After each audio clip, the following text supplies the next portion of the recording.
Yo! In this video, we're going to cover all the world drop recipes in the alchemy profession.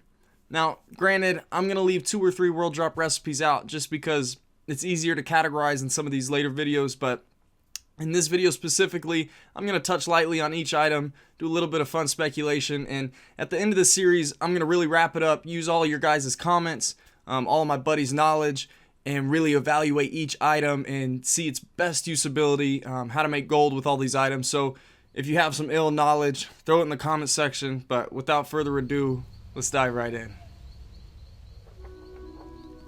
First, we're going to be looking at 15 recipes which are solely world drops. These recipes, they don't drop from just a few select mobs, rather they're dispersed across the world and drop at extremely low rates. I do want to point out that the recipes that fall in this category often have a slightly higher chance to drop off of rare mobs in their level range, and treasure chests have one of the best drop rates for these recipes. So if you're aware of where all the rare spawns are, and you can camp out some high level chests on alts, that's your best bet at farming these recipes. The Swiftness Potion recipe is a total gem, and it should be utilized at all costs. You're going to make so much gold long term selling these flasks to PvPers and raiders rather than just selling the recipe. The Elixir of Giant Growth is more of a gimmick recipe, and plenty of people will shell out gold just to become twice their normal size. Trust me, it happens. The Magic Resistance Potions, these seem extremely overpowered, and they're pretty cheap to create. Imagine this, if you're a crafty alchemist, you've got a few of these saved up for some impromptu PvP duels, almost guaranteeing a victory against all other spellcasters. I mean, if nothing else, it'll give you a huge advantage, and they'll never see it coming. Now, this last potion on the page, I'm pretty sure the Elixir of Poison Resistance is overpowered because its usability removes 4 poisons at once. And additionally, this potion didn't receive a 2-minute cooldown until patch 2.2, which probably speaks volumes, but if this potion cleanses raid bosses' poison buffs, I could imagine whoever gets their hands on this recipe is going to make their guild very happy, and possibly see a promotion in the near future. Continuing with our rare drops, we've got Improved Agility and Fortitude Potions. The Agility Potion is appealing for level 19 twinks, but honestly, it's not really utilized all that often because normally a high amount of games are played with twinks and upon death you lose the agility buff. But that doesn't mean you're not going to make money selling these things. Those hardcore players are out there. Oh my goodness. Now we're getting to some flavor in this profession. As an alchemist, you're taught the lesser invisibility potion from the basic trainers, but this higher level potion can be utilized in the in-game content. And man, the possibilities with this invisibility potion are endless. And if you weren't aware, there's a difference between stealth and invisibility. And the best way it was broken down to me is that stealth, it's similar to fading. And when you come in close proximity of someone in stealth, of course, they end up appearing. Invisibility is like phasing, similar to phasing into quest zones. Your enemy can't see you even if you were to run right over the top of them unless they have a detect lesser invisibility potion on, or you were to, let's say, run over a hunter flare. Elixir of Giants, this potion, man, it's insane as well, and it's such a shame that it's a world drop, but if you were to get your hands on one of these, you could be one of the only alchemists supplying the server with the best strength potion for weeks come classic launch. And holy crap, guys, did you realize this next potion existed? Like, why isn't every class an alchemist? The limited invulnerability potion is crazy. The user is immune to physical attacks for the next 6 seconds? And it's only got a 2-minute cooldown? What? Granted, I realize it requires level 45, and it only grants immunity to physical attacks, but dude, this potion has the ability to win battleground matches. Say, if you've got a handful of these ready to use, and you're at a 1v1 matchup at a base in Arathi Basin, and you pop this bad boy last second to win the skirmish at a flag, or say you're being chased down by a warrior with the flag in Morsong Gulch, and you're immune to his slows because of this potion, you end up winning the game. Man, there's a reason this recipe is a rare drop. Now for our last 3 world drop recipes, The Greater Stone Shield Potion is going to be a key recipe for all raiding guilds wanting to improve their chances of, say, their first Cthulhu or Kel'Thuzad kill. That being said, you're going to be able to milk this recipe for some money if you can get your hands on it. This recipe is a world drop, but it has a notable percentage boost dropping off of Lord Kazak, so I thought I'd point that out. Now, one of our last world drop recipes is the Wildvine Potion. This recipe is unique because it's the only potion that restores health and mana together, but honestly, Wildvine is rare to come by, and it's used for much more powerful crafts and not normally spent on this subpar potion. The next section of this video covers items that are still technically world drops, but they're focused on a few mobs rather than dispersed across the entire world. Now, the Gift of Arthas.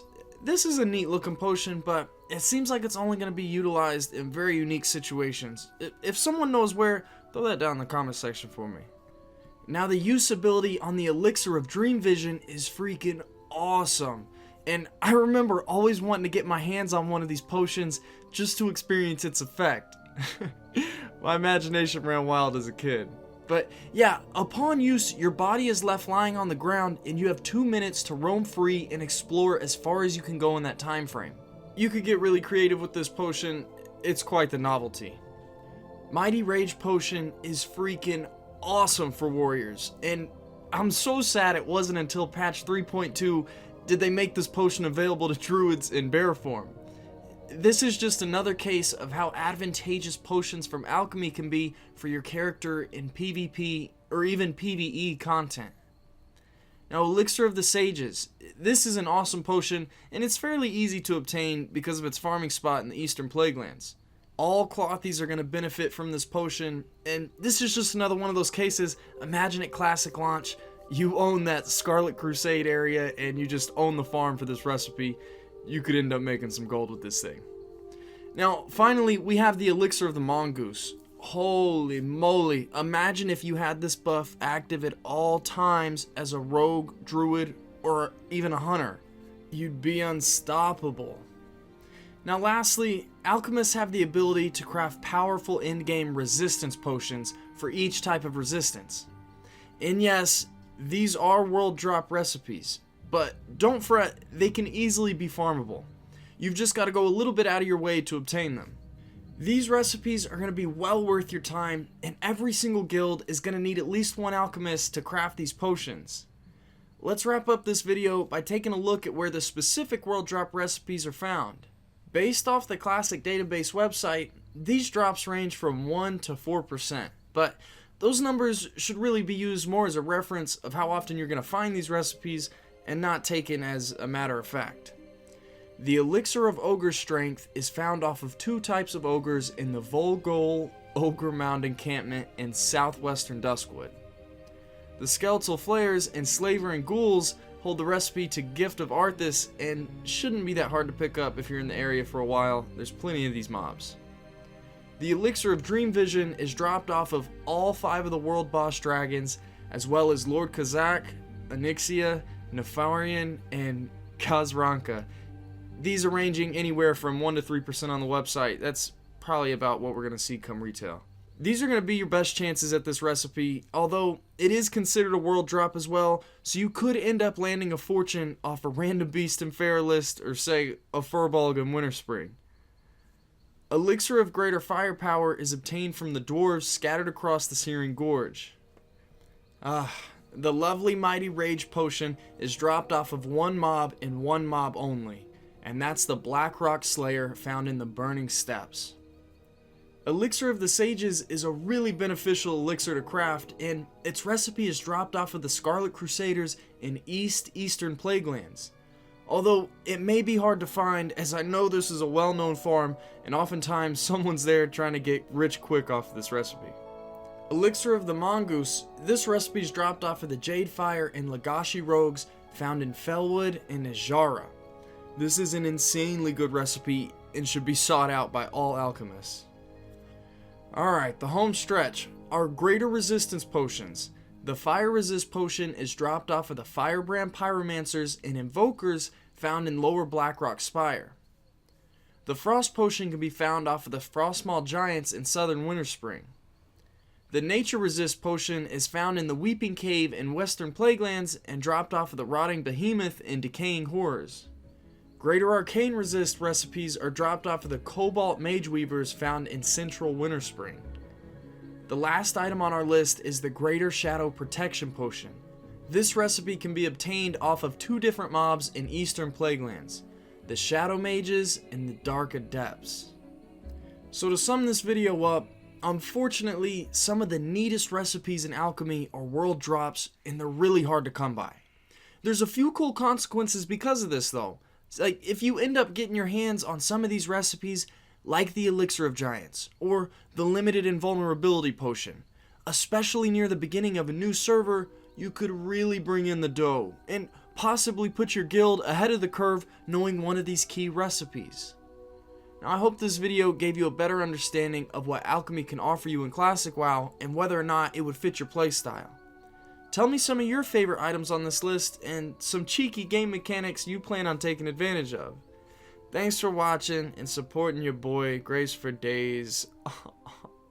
Outie.